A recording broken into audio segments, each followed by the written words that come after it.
आज की वीडियो में जानेंगे अपने हृदय में ईश्वर को प्रथम स्थान दें। जहाँ भी आपका मन है वहीं आप अपना समय बिताएंगे। यदि ईश्वर ने आपको खेलने या पढ़ने या कार्य करने की शक्ति न दी होती तो क्या होता? आप कुछ नहीं कर सकते थे। इसीलिए ईश्वर का स्थान आपके जीवन में सर्वप्रथम होना चाहिए। ईश्वर जानते हैं कि आपके हृदय में क्या है, अतः वहाँ उनको प्रथम स्थान दें। केवल प्रेम ही ईश्वर को पकड़ने का एकमात्र रास्ता है। ईश्वर पर ध्यान लगाएं और गहन प्रार्थना करें, हे प्रभु, मैं आपके बिना नहीं रह सकता। आप मेरी चेतना के पीछे विद्यमान शक्ति हैं।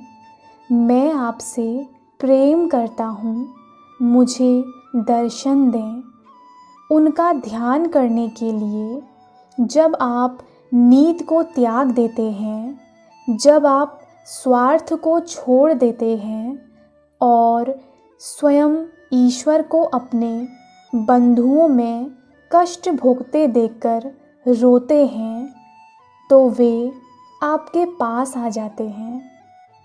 जब आप वास्तव में उनके लिए त्याग करते हैं तो वे आपके प्रेम जाल में फंस जाते हैं। अन्य कुछ उन्हें बांध नहीं सकता। ज्ञान प्रेम के लिए रास्ता बनाता है। आप उसे प्रेम नहीं कर सकते जिसे आप जानते ही नहीं। इसीलिए ईश्वर से प्रेम करने से पहले उनका ज्ञान आवश्यक है। यह ज्ञान क्रिया योग के अभ्यास से आता है। वह प्रविधि जो लाहिड़ी महाशय जी ने दी थी। जब आप ईश्वर को जान जाएंगे तब आप उनसे प्रेम करेंगे, और जब आप उनसे प्रेम करेंगे तब आप स्वयं को उन्हें समर्पित कर देंगे। जब तक आपकी ईश्वरीय भक्ति और ईश्वरीय बोध पूरे नहीं हो जाते, विश्राम से न बैठें, ध्यान करने के समय नींद में न चले जाएं, ईश्वर की अपेक्षा अन्य किसी वस्तु को प्राथमिकता कभी न दें। उनका प्रेम ही महानतम प्रेम है। जब तक आप दूसरी वस्तुओं को प्रथम स्थान देते रहेंगे, वे प्रतीक्षा करते रहेंगे, परंतु आपका विलंब बहुत लंबा हो सकता है और आपके कष्ट और अधिक बढ़ सकते हैं। टालिए मत। अपनी अंतरात्मा की सच्चाई में विश्वस्त हो जाएं कि आपने उनसे संपर्क करने का पूर्ण प्रयास किया। विश्राम मत करें। तब तक प्रयास न छोड़ें जब तक कि आप उन्हें अपनी आँखों से न देख लें या अपने हृदय में उन्हें अनुभव न कर लें।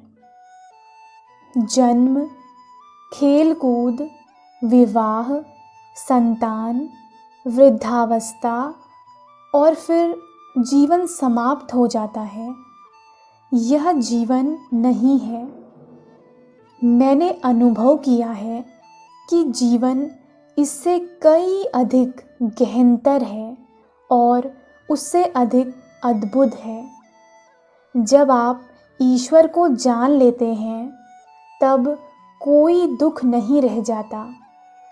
जिनसे आपने प्रेम किया और वे मृत्यु में समा गए, वे सब शाश्वत जीवन में फिर से आपके साथ होंगे। आप नहीं जानते कि किसको आप अपना समझें, क्योंकि वहाँ प्रत्येक आपका अपना है। ईश्वर की सुंदरता अपार है। पुष्पों की मनोहरता का आनंद लेना ठीक है, परंतु उससे कई अधिक अच्छा है उसकी सुंदरता और पवित्रता के पीछे ईश्वर के चेहरे को देखना। संगीत की मात्र उससे मिलने वाले आनंद में अपने आप में बह जाने की तुलना उसमें विद्यमान ईश्वर की रचनात्मक वाणी को सुनने से नहीं की जा सकती।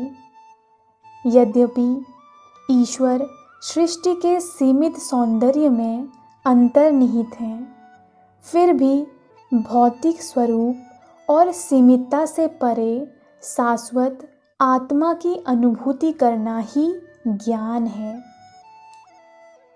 आप जानते हैं कि मैं यहाँ माउंट वॉशिंगटन और एंसिनिटास आश्रमों के अपने बगीचों के प्रति कितना स्नेही हूँ। मैं उनकी सुंदरता से कभी नहीं ऊबता हूँ, लेकिन हाल ही में ईश्वर ने मुझे जागृत करने वाला एक अनुभव कराया। मैंने अंतर में देखा कि लोग बैठे हैं और बातें कर रहे हैं। उनमें से एक ने किसी कार्य का प्रस्ताव रखा, लेकिन दूसरे ने कहा, नहीं, परमहंस जी ने सिखाया है कि हमें वह कार्य नहीं करना चाहिए। मैंने अचानक अनुभव किया कि यही वह मानस दर्शन है जिसे आने वाले समय में फलीभूत होना है, जब मैं इस शरीर में यहाँ नहीं रहूँगा। एक क्षण के लिए मैं हिल गया और फिर मैं अपनी सामान्य चेतना में वापस आ गया। इस संसार में किसी भी वस्तु के प्रति आसक्ति रखने का कोई लाभ नहीं है। ईश्वर के ब्रह्मांडीय नाटक में अनेक वस्तु आती और जाती है। मैं विमान क्षेत्रों को नष्ट होते और समुद्र को शवों से भरे तथा आने वाले समय में बहुत से दूसरे होने वाले कार्यों को देखता हूँ। मैं अपने हृदय में संसार को अपने बिना देखता हूँ। अंततः यह स्वतंत्रता ईश्वर प्रत्येक आत्मा को देते हैं।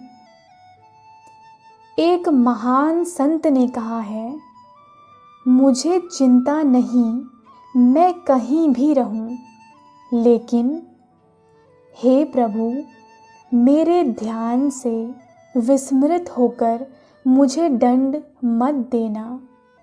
इससे बड़ा और कोई दंड नहीं है। जीसस ने कहा, तुम्हारे लिए अच्छा है कि तुम अपंग जीवन में प्रवेश करो।